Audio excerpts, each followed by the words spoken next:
오늘 추수감사절이죠. 한 해 동안 귀한 결실이 있게 하신 하나님께 감사를 드리는 특별한 날인데요. 근데 이 시간 우리가 한 가지 좀 스스로에게 질문을 던져보면 진정한 감사를 내가 하고 있는가 하는 거죠. 그러니까 그냥 추수감사절이니까 감사해야 되나 보다 하고서 감사하는 것일 수도 있고, 아니면 우리 감사가 삶에 정말 내 신앙의 본질로 들어가 있는가라는 부분들을 좀 깊게 생각해 보길 원해요. 복음서에 보면 예수님께서 그 10명의 나병 환자를 고치신 그 사건이 나오는데, 가다가 다 10명 모두가 다 고침을 받았거든요. 다 기적이었죠. 평생 죽은 자처럼 격리된 상태에서 살아가야 되는 그런 사람들이 고침을 받아서 평범하고 건강한 일상의 삶을 이제 회복된 기적의 순간이었습니다. 그런데 단 한 명 사마리아 사람만이 돌아와서 큰 소리로 하나님께 영광을 올려드리면서 예수님께 엎드려 감사를 표현했거든요. 9명은 어디로 갔는가? 물론 이제 나름대로 이유는 있을 거예요. 고침을 받았으면 당시 율법으로는 제사장에 가서 확인 검사를 받아야 되니까, 그리고 또 그동안 못 만났던 가족들도 만나야 되겠죠. 가족도 만났으니까 예전에 했던 일도 다시 해야 되겠죠. 새로운 삶을 시작하느라 나름대로 바빴을 겁니다. 하지만 그때 예수님께서 물으세요. 누가복음 17장 17절 18절 말씀 보시면 예수께서 대답하여 이르시되 10사람이 다 깨끗함을 받지 아니하였느냐? 그 9은 어디 있느냐? 이 이방인 외에는 하나님께 영광을 돌리러 돌아온 자가 없느냐 하시고, 이 이방인 외에는 하나님께 영광을 돌리러 돌아온 자가 없느냐? 9명에게도 똑같이 은혜는 주어졌죠. 그런데 돌아와서 감사한 사람은 단 한 명이었습니다.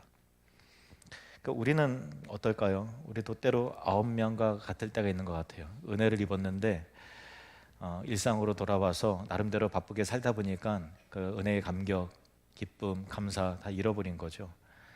그래서 이렇게 감사절기 때는 그래 맞아 감사해야 돼, 또 기도 응답 받으면 너무 감사해 라고 하지만, 우리 일상의 삶 속에서 살 때 감사가 나의 그 호흡처럼 이렇게 내 삶을 과연 주장하는가라는 것들을 진지하게 돌아볼 필요가 있는 것 같아요. 그래서 시간이 지나면 그냥 무덤덤해지고, 언제 은혜를 받았는가 그냥 딱 잊고 살고, 상황에 따른 불평과 원망과 무감각이 나를 누르고 있지는 않은가라는 그런 질문을 해봅니다. 그렇다면 구원받은 자의 감사는 구체적으로 어떻게 나타날까요? 오늘 본문 짧은 구절이지만 이 세 구절에서 사도 바울은 감사를 3번이나 반복하고 있어요. 왜일까요? 감사는 단순히 신자의 좋은 태도를 말하는 것이 아니라 복음이 그 안에서 실제로 살아 움직이고 있다는 그 생명의 증표이기 때문에 그래요. 살아있다는 증거는 우리가 호흡이잖아요. 심장 뛰고 피가 흐르면 이 사람 살았구나. 근데 심장이 뛰진 않으면 죽었구나 라도 하듯이, 우리가 복음으로서 살아가고 있는가라고 할 때 감사의 이 호흡이 있다면 이 사람은 은혜 받은 자로서의 삶을 살아가고 있는 것인데, 감사를 잃어버리면 영적으로 죽은 것과 다름이 없다라고 하는 그런 것입니다. 그래서 사도 바울이 3번이나 감사를 계속해서 반복하고 있는 이유인데, 그렇다면 한 구절씩 우리가 좀 더 깊게 들어가 보기를 원합니다. 다시 15절 말씀을 보시면, 그리스도의 평강이 너희 마음을 주장하게 하라. 너희는 또한 감사하는 자가 되라. 감사하는 자가 되라라고 앞에서 이게 평강에 대한 이야기가 나오잖아요. 물론 이제 추수감사절이지만은 감사하기 어려운 상황에 놓인 분들도 사실 있을 거예요. 그러니까 건강에 대해서 좋지 않은 결과를 받았다든가, 또 자녀 문제로 인해서 마음이 막 답답하든가, 시험을 치렀는데 또 이게 결과가 좋지 않을 걸로 예상이 돼서 마음이 불안하다든가, 또 고난의 압박이 심한 상황에서 나는 정말 못 견디게 내 상황은 힘든데 교회에서 감사하라 하면 이게 공감도 안 되고 와닿지도 않겠죠. 그럴 경우가 있어요. 그럼에도 불구하고 바울은 주장하는 게 뭐냐면은, 그리스도의 평강이 너희 마음을 어떻게 주장하게 하라라는 거예요. 그리스도의 평강이 너희 마음을 주장하게 하라. 너희는 또한 감사하는 자가 되라. 그러니까 바울이 말하는 평강은 평강한 상황 속에서 환경이 주는 편안함에서 오는 마음의 안정이 아니라, 그래서 하나님께서 하나님과 우리와의 관계가 회복되었다라고 하는 확신에서 나오는 평강이거든요. 로마서에서 사도 바울은 이렇게 말합니다. 로마서 5장 1절에 함께 읽겠습니다. 그러므로 우리가 믿음으로 의롭다 하심을 받았으니 우리 주 예수 그리스도로 말미암아 하나님과 화평을 누리자. 우리는 죄로 인해서 하나님과 원수가 되어 있어요. 등을 돌려버렸고 원수가 되어 관계가 깨진 거죠. 예수님께서 우리의 모든 죄를 짊어지시고 십자가에서 못 박혀 죽으시고 우리를 죄를 다 용서할 수 있는 근거를 마련하시고 실제로 하나님께서 우리 죄를 용서하시고 자녀로 입양해 주셨죠. 우리는 하나님의 자녀입니다. 그래서 주님의 십자가의 대속하심으로 영원한 화평을 이루었어요. 화평을 이뤘기 때문에 그 안에 느껴지는 우리의 정서적인 느낌이 평안인 거죠. 그래서 이 평강의 마음을 주장하게 하라는 것은 그리스도께서 내 삶의 통치자, 주관자가 되도록 하게 하시라는 거예요. 재판관처럼, 심판자처럼 그분의 다스림 가운데 우리 모든 것이 다 질서정연하게 정돈이 되도록 하라는 것이죠. 그래서 나를 다스리는 것이 내 상황, 내 감정, 내 이익, 내 계산, 내 판단이 아니라 그리스도의 평강이 최종적인 질서를 세우도록 그 기준점이 되도록 하게 하라라는 것이 오늘 말씀의 내용입니다. 시편 73편에 보면은 아삽이라고 하는 훌륭한 믿음의 사람이 기도하는 시가 나오는데 이것을 정확하게 보여줘요. 아삽은 처음에 악인들의 형통함으로 인해서 굉장히 하나님 앞에서 믿음이 격렬하게 흔들리는 거예요. 아니 죄인인데 저렇게 잘못을 저질렀는데 안 들켜요. 저렇게 잘못을 저질렀는데 돈은 더 잘 벌어, 더 건강해, 자녀들도 좋은 대학 가고 잘 돼. 그러면 나는 뭔가? 라고 하는 부분에 대해서 하나님 앞에 이 아삽이 이의를 제기하는 거예요. 하나님이 정말 살아계시다면, 공의로 다스린다면 이렇게 악인들이 오히려 더 잘 나가고 의인들은 정말 더 가난하고 어렵고 힘든 일들은 어떻게 하나님의 살아계신다면 어떻게 이런 일이 일어납니까? 라고 따지고 싶은 마음 때문에 그 믿음의 그 근간이 막 흔들리기 시작하는 거예요. 시편 73편 12절 13절 말씀 보면 볼지어다 이들은 악인들이라도 항상 평안하고 재물은 더욱 불어나도다. 더욱 평안하고 항상 평안한데 재물은 더 많아져요. 내가 내 마음을 깨끗하게 하며 내 손을 씻어 무죄하다 한 것이 실로 헛되도다. 악인의 형통함에 대한 회의는 하나님의 공의와 다스림에 대한 의심이었고 결국 하나님과의 관계가 깨어지는 거예요. 하나님 정말 계신 거 맞나? 살아계시다면 어떻게 이런 일이 일어나지? 그 마음의 평강이 사라지는 거죠. 하나님과 관계 속에서 화평이 오는데 하나님과 관계가 깨지니까 평강을 잃어버린 거예요.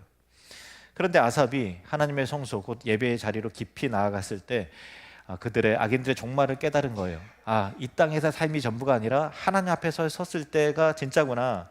그래서 하나님은 여전히 공의로우신 분이시며 악인의 형통함은 이 땅에서의 일시적인 것이고 하나님의 심판은 확실하다는 것을 확인하는 순간 아삽의 마음 가운데 평강이 다시 회복이 되는 거죠. 그래, 이 땅에서는 계속해서 형통한 것 같고 자녀들 잘 되는 것 같지만 이 땅에서의 삶이 전부가 아니고 하나님의 심판의 보좌 앞에 섰을 때에 그들이 종말을 깨닫게 되는 순간 그래 맞아, 하나님은 역시 공의로우신 분이시고 진리로 이 세상을 다스리시는 분이 확실해 라고 하는 순간 하나님을 다시 신뢰하게 되었고 그분과의 관계가 회복이 되었습니다. 그때 아삽은 이렇게 고백을 합니다. 25절 그리고 28절 하늘에서는 주 외에 누가 내게 있으리요 땅에서는 주밖에 내가 사모할 이 없나이다. 하나님께 가까이 함이 내게 복이라. 내가 주 여호와를 나의 피난처로 삼아 주의 모든 행적을 전파하리이다. 감사라는 단어가 들어있진 않지만 감사의 고백이죠. 하나님만이 나의 하나님이시고 여호와만이 주밖에는 내가 사모할 자가 없습니다. 하나님께 가까이 함이 내게 복입니다 라는 것을 깨닫게 된 거예요.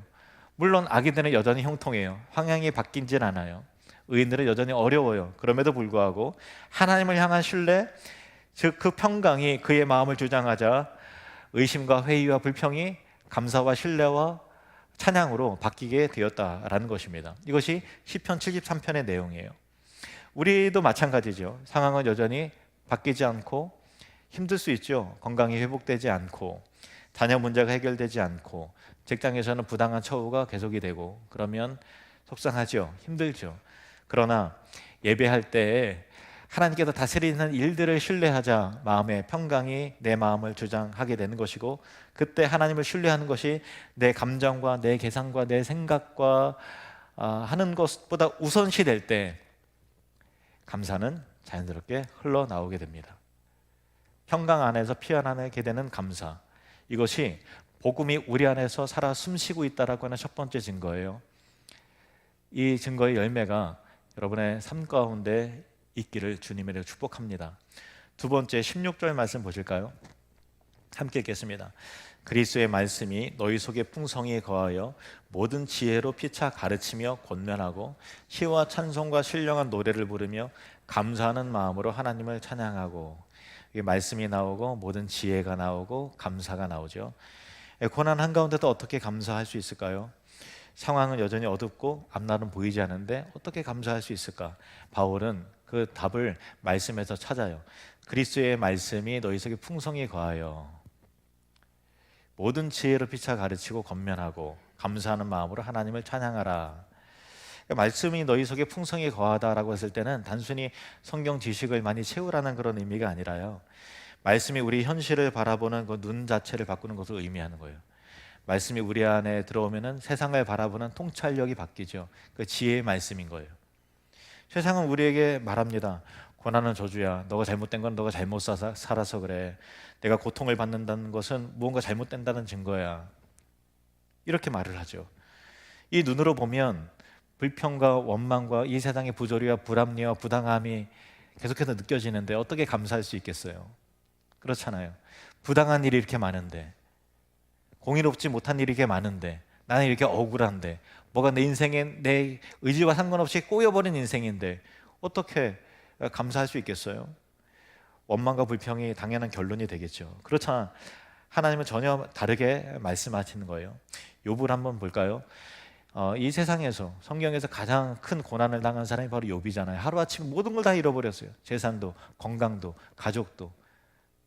심지어 사랑하는 자기 아내가 하나님을 저주하고 죽으라고 욕을 할 정도로 그랬어요. 그리고 자기를 위로하기 찾아온 친구들이 처음에는 그렇게 죄를 뒤집어 쓰고 애통하고 같이 공감해주고 그러는데, 입을 딱 여니까 욥아, 잘 생각해봐라. 너가 잘못한 게 있기 때문에 이런 저주를 받았지. 왜 이렇게 의인이 척하냐? 너 이렇게 당할 줄 알았다 하면서 계속해서 비난하는 거예요. 그것이 앞에 있었던 고난보다도 더 큰 고난으로, 더 큰 이 아픔으로 다가오는 거죠. 욥도 고통 속에서 하나님께 질문을 하는 거예요. 하나님, 제가 뭘 잘못했길래 이렇게 저를 이렇게 대우하십니까? 정말 잘못한 게 있다면 깨닫게 해주시던가. 근데 저는 아무리 생각해도 잘못한 게 없습니다. 이게 뻔뻔해서 한 게 아니라 욥은 의인이었거든요. 하나님이 인정하시는 의인이었어요. 욥은 진짜 생각나는 게 없는 거예요. 잘못한 게 없는 거예요. 물론 본질적으로는 죄인이지만 어떤 행함에 있어서 이런 저주가 임할 만큼 그런 한 적이 없는 거예요. 그러니까 하나님 앞에 울분을 토하는 거죠. 절규하는 거죠. 항변을 하고. 그런데 그가 한 특징은 하나님께 등을 돌리진 않았어요. 울어도 하나님 앞에서 울었고, 따져도 하나님께 따졌고, 절규해도 하나님께 따졌고, 의심해도 하나님 안에서 의심했어요. 부르짖었단 말이에요. 절규했다는 거예요. 우리도 그럴 때가 있죠. 정말 이해되지 않는 일들이 겪을 때 하나님 앞에 우리의 억울함과 답답함과 회의와 의심을 토로할 때가 있잖아요. 시편은 어떤 기도라도 하나님께 다 할 수 있음을 말하고 있어요. 욥도 그랬던 거예요. 여러분, 정말 어려운고 답답한 일을 겪을 때 하나님과 등 돌린 상태에서 부르짖는 것이 아니라 하나님 안에서 부르짖고 하나님 안에서 절규하고 하나님께 따지시기를 바랍니다. 그것이 바로 믿음이에요. 어쨌든 욥은 그랬던 거예요. 그리고 마침내 하나님께서 그를 만나주시고 그에게 대면하여 말씀을 하시는데, 욥이 하나님의 말씀을 들을 때 비로소 이렇게 고백을 합니다. 욥기 42장 5절. 내가 주께 대하여 귀로 듣기만 하였사오나 이제는 눈으로 주를 배웁나이다. 하나님의 말씀이 임하니까 내가 겪었던 그 고통의 의문들이 이성적으로 납득이 돼서 풀린 건 아니라 하나님을 향한 신뢰로 다 풀려버린 거예요. 그래, 내가 다 납득하고 이해되지 않은 일도 일어날 수 있지. 왜냐하면 하나님은 창조자시고 나는 피조물이니까. 어떻게 모든 것을 다 이해하겠는가. 그냥 하나님을 눈으로 뵙는 것 같은 그런 모든 것들이 다 풀려버렸습니다. 욥의 고난은 죄의 결과가 아니었어요. 그것은 하나님의 주권적 섭리 안에서 허락된 것이었고 결국 그 고난을 통해서 욥을 하나님께 더 깊이 이끌어가는 과정이었다라는 것입니다. 근데 이렇게 눈을 뜨게 됐던 요인은 뭐냐면 하나님께서 욥을 만나주시고 말씀이 그에게 임했기 때문에 그런 것이었거든요. 말씀은 이렇게 우리의 눈을 바꾸는 것입니다. 현실을 부정하지 않되 그 현실 너머에서 역사하시는 거룩하고 신실한 하나님의 손길을 발견하게 하면서 우리의 시야를 열어주는 것입니다. 그것이 말씀의 지혜가 임하는 것이죠. 우리도 물론 의심할 수 있어요. 물론 우리도 질문할 수 있어요. 그러나 말씀은 우리에게 이 상황 너머에 너를 만들어 가신 하나님의 신실한 손길과 계획을 의지하라고 말하는 것입니다. 이 모든 것이 합력하여 선을 이룬다고 우리에게 가르쳐주고 있다는 것입니다. 바로 여기에서 진정한 감사가 나오는 것이죠. 하나님의 말씀이 임한다면 이 상황 너머에, 나를 아프게 하는 그 현실 너머에 나를 사랑하시고 나를 추적하신 하나님의 진실하심과 그 음성을 통해서 우리는 세상과 사람을, 상황을 바라보는 그 시야가 새롭게 변화가 되는 것입니다. 여기가 바로 감사가 흘러나오는 지점인 거죠. 그런데 이 본문에서 감사는 개인 안에의 고백에만 머물러 있지 않고 공동체로 확장해 나가는 것을 봅니다. 바울은 말합니다. 피차 가르치며 권면하고 시와 찬송과 신령한 노래를 부르며, 모든 지혜로 피차 가르치고 권면하고 신령한 시와 찬송과 신령한 노래를 부르며, 말씀이 그 사람 안에 풍성하게 임할 때 그 사람은 세상을 보는 시각 자체가 바뀌잖아요. 감사의 고백을 하지요. 그런데 그 사람은 자연스럽게 또 다른 누군가를 격려하고 위로하고 화평케 하는 일을 한다는 것입니다. 집사님이 당한 고난을 얼마나 힘드시겠어요. 저도 다 공감하지 못하지만 너무 힘드시겠지만 그럼에도 불구하고 하나님의 선하심을 우리가 의심하지 않기를 원합니다.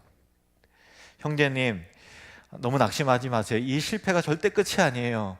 주님은 우리의 실패까지도 분명히 선하게 사용하실 줄로 믿어요. 그리고 그 격려는 공동체적인 감사와 찬양으로 이어지게 되죠. 시와 찬송과 신령한 노래 흘러나오게 하는 것입니다. 그래서 말씀이 풍성한 공동체는 불평과 비난과 비판이 아니라 언제나 격려와 감사와 기쁨이 흘러차고 넘치는 살아있는 생명력 있는 공동체가 되는 것입니다. 우리 하늘누림교회의 모든 공동체가 이런 감사로 가득하기를 바라요. 하늘들 모임을 할 때마다 말씀과 기도가 흘러나오고, 전도회 모임을 할 때 기도와 감사와 격려가 흘러 넘치게 되고, 교사 봉사 모임에서, 찬양팀에서 등등 주방에서도. 그래서 여러분, 꼭 우리가 알아야 되는 게, 우리가 예수 믿는 자들이지만 어떤 공동체든 간에 주님의 사랑과 격려와 감사와 말씀의 위로가 흘러가야만 그 안에는 생명이 싹트고 위로함이 있거든요. 그런데 교회 공동체라 할지라도 하늘들에서 혹은 전도회에서 어떤 일을 하는데, 회의를 하는 데 있어서 말씀과 기도가 바탕이, 복음이 저변에 흘러가지 못하면 세상 모임과 똑같은 모임 돼요. 왜냐하면 우리는 죄인이잖아요. 이기적이잖아요. 나만 맞다고 주장하는 기질이 있잖아요. 우리 시야가 다 좁기 때문에. 그렇기 때문에 전도회에서든 교사 모임이서든 아니면 주방 봉사든 간에, 어떤 모임이든 간에 예수 믿는 자들은 그 안에 그 일 되게 하는 것 이전에 주님의 따뜻한 마음이 흘러가야 되고, 받은 말씀의 은혜가 흘러가야 되고, 저 사람을 향한 기도가 흘러가야 되고, 고난을 향한 위로가 흘러가야 그것은 교회 공동체의 모임이 되는 것입니다. 여러분, 하늘들 비롯해서 전도회나 또 모든 봉사부서에 주님의 사랑과 또 하나님의 말씀과 그 생명이 강같이 흘러가게 되기를 주님의 이름으로 축복합니다. 17절 말씀을 이어서 보시겠습니다. 시작. 또 무엇을 하든지 말에나 일에나 다 주 예수의 이름으로 하고 그를 힘입어 하나님 아버지께 감사하라. 바울은 이 감사의 범위를, 이 복음적 신앙의 범위를 예배당을 넘어서 일상 전체로 확장하는 것을 봐요. 무엇을 하든지 말에나 일에나 다 주 예수의 이름으로 하라. 무엇을 하든지 말에나 일에나 다 모든 것, 모든 말이든 모든 일이든 삶의 전 영역이 포함되는 것이죠. 아침에 눈을 뜨고 또 사랑하는 가족과 식사를 하고 또 출근할 때 운전을 하고 신호등에 걸릴 때 또 뭔가 좀 흥얼거릴 때 또 동료들과 짧은 대화를 나누고 책상에 앉아서 공부를 하거나 또 고객을 만나서 비즈니스를 할 때나 청소기를 돌리며 설거지를 할 때나 이 모든 평범한 일상이 감사의 자리가 될 수 있을까요? 바울은 그래야 된다는 거예요. 바울은 그렇게 해야 된다고 말해요. 어떻게? 다 주 예수의 이름으로 하고 그를 힘입어 하나님 아버지께 감사하라. 무슨 일을 하든지 무슨 말을 하든지 다 주 예수의 이름으로 하고 그를 힘입어 하나님 아버지께 감사하래요. 다 주 예수의 이름으로 하고 그를 힘입어 하나님 아버지께 감사하라. 두 가지로 바울의 강조점을 찾을 수 있는데, 하나는 주 예수의 이름으로, 주 예수의 이름으로. 한번 따라해 볼까요? 주 예수의 이름으로. 또 하나는 그를 힘입어. 네, 주 예수의 이름으로 그를 힘입어. 그러니까 주 예수의 이름으로라고 하는 것은, 지금까지는 예수를 만나기 전에는 다 여러분의 이름을 걸고 여러분의 이름을 위해서 살았잖아요. 내가 주인 되어서, 내 영광을 위해서, 내 생각대로. 근데 주 예수의 이름으로 하라는 것은 더 이상 내가 주인이 아니라 그리스도께서 나의 삶의 주인이시라는 거죠. 내가 말할 때도 주 예수의 이름으로, 이 말을 다스리고 통제하시는 분이 주님이시라는 거예요. 내가 일할 때도 이 일의 궁극적 주인과 목적이 주님이시라는 거죠. 바울은 말해요. 고린도전서 6장 19절에서 20절. 너희 몸은 너희가 하나님께로부터 받은 바 너희 가운데 계신 성령의 전인 줄을 알지 못하느냐? 너희는 너희 자신의 것이 아니라 값으로 산 것이 되었으니 그런즉 너희 몸으로 하나님께 영광을 돌리라. 우리 게 아니래요. 내 몸이, 내 삶이 내 게 아니래요. 값으로 사신 바 되었기 때문에 다 주 예수의 이름으로 해야 된다는 거예요.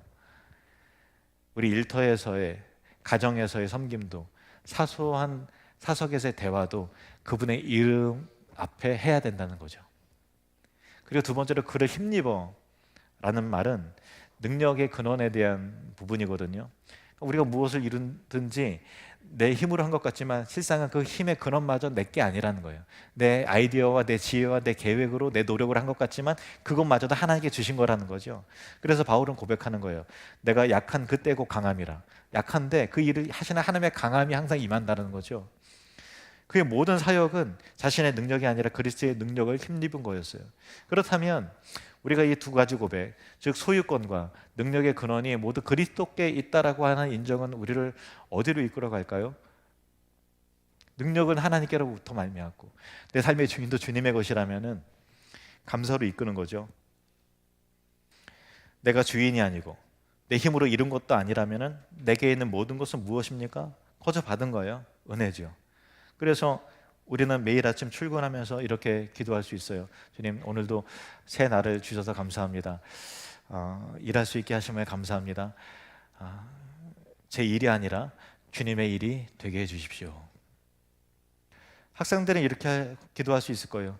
하나님, 공부하는 것이 당연한 것이 아니라 하나님께서 저에게 머리를 주시고 공부할 수 있는 여건을 주시고 좋은 부모님을 만나서 뒷바라지를 할 수 있게 해주셨는데, 이 공부가 나의 명예가 아니라 나의 이름과 나의 명성이 아니라 오직 주님께만 영광이 되게 하옵소서.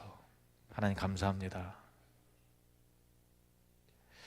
진정한 감사는 환경이 좋아서 하는 것이 아니라 내 삶의 주인이 그리스도시고 모든 것이 거저 받은 것이고 그분의 능력 가운데 있다라는 것을, 은혜라는 것을 인정하게 되면 자연스럽게 흘러나오게 되는 거예요. 그래서 진정한 경건은 밥상 앞에서 하나님 감사합니다. 이 일용할 양식 주셔서 감사합니다. 라고 하는 그 기도부터 시작이 되는 것이죠. 일터에서, 가정에서, 밥상 앞에서, 일하면서, 작은 대화 속에서, 평범한 일상 속에서 주 예수의 이름으로 그를 힘입어 살아갈 때 우리 삶 전체가 감사로 채워지게 될 것입니다. 이것이 삶 전체를 감사로 채우는 복음의 능력이에요. 그래서 내가 만약에 감사가 호흡되지 않는다라고 하면 내가 병들었구나, 그렇게 생각하시면 돼요. 아니면 내가 날마다 감사가 있다면 하나님께서 복음의 은혜를 나에게 가득히 채워주셔서 감사할 수 있는 은혜를 허락해 주셨구나, 기뻐하시기 바랍니다. 우리는 서론에서 10명의 나병 환자를 봤죠. 10명 모두가 다 치유를 받았는데 단 한 명만 돌아와서 감사했어요. 고침을 받은 순간 10명 다 기뻐했을 거예요. 와, 진짜 신기하다. 주님이 말한 대로 가니까 진짜 고침을 받았네. 이야, 너무 신난다. 막 기뻐 뛰었겠죠. 다 기뻐했을 거예요. 제사장에 가서 검사받고 가족들에게 달려가고 새로운 삶을 시작하느라 기쁨이 있었지만 또 바빴겠죠. 그들에게 할 일도 많았을 것입니다. 그러나 그들은 은혜를 받고 기뻐했지만 떠났어요. 여러분 기억하십시오. 좋은 일이 생길 때 여러분 기뻐하잖아요. 기쁨과 감사는 달라요. 단지 기뻐했다면 그건 감사가 아니에요. 한 명만 돌아왔어요. 예수님께도 우연히 그냥 한 명만 이렇게 말하는 게 아니라 그 정도로 감사하는 사람이 적다는 얘기겠죠. 그는 단순히 치유를 받은 것이 아니라 나를 치유하신 그분과의 관계를 발견한 거예요. 이 병을 고쳐주신 주님을 본 거예요. 다른 사람은 나 고침을 받았다라는 것만 봤어요. 하나님은 생각하지 않았어요. 우리에게 정말로 해피한 일이, 정말 좋은 결과가 우리에게 일어날 수 있겠죠. 좋은 성적을 거둘 수 있고 좋은 직장에 나갈 수 있고 세상에서 잘했다고 트로피도 받을 수 있을 거예요. 기쁜 일들이 많이 있을 거예요. 그런데 기쁨과 감사는 다른 거예요. 돌아온 한 사람은 단순히 치유받는 그 기쁨에 머무는 것이 아니라 나를 치유하시고 고치신 주님과의 관계를 발견했습니다. 그리고 하나님과 화해된 그 평강이 그를 감사로 이끌었던 거예요. 치유하신 그분이 주님이심을 엎드려 고백합니다. 주님을 예배합니다. 하나님께 영광을 돌리기 시작합니다. 그 감사가 하나님을 향한 예배가 되었습니다. 그 모든 것이 은혜임을 깨달았습니다. 그것이 감사였고 예수님은 그것을 믿음이라고 부르셨고 내 믿음이 너를 구원하였느니라 라고 선언했습니다. 감사는 믿음이고 감사가 있는 믿음이야말로 구원받은 믿음인 것입니다. 그러므로 감사하는 믿음을 갖게 되기를 축복합니다. 감사가 있는 구원의 감격이 있기를 축원합니다. 골로새서 3장 15절 말씀을 보시겠습니다. 시작. 그리스도의 평강이 너희 마음을 주장하게 하라. 너희는 평강을 위하여 한 몸으로 부르심을 받았나니 너희는 또한 감사하는 자가 되라. 단회적인 감사를 말하는 것이 아니라 감사하는 자가 되라. 분명한 방향의 전환과 감사하는 사람으로 살아가라는 정체성에 대한 선언인 것이죠. 혹시 어려운 환경과 답답한 일로 인해서 내 마음과 감정과 생각을 지배하고 있는 원망과 불평이 있다면 그곳에 그리스도의 평강이 주장하시도록 내어드리기를 원합니다. 말씀으로 현실을 다시 해석하고 주신 은혜를 바라보면서 모든 것을 주 예수의 이름으로 그를 힘입어 하나님께 항상 감사로 올려드리는 우리 모두가 되기를 주님의 이름으로 축원합니다. 감사는 우리의 선택이죠. 그리고 그 선택이 우리를 세상과 분명히 다른 결의 사람으로 만들어 갈 것입니다.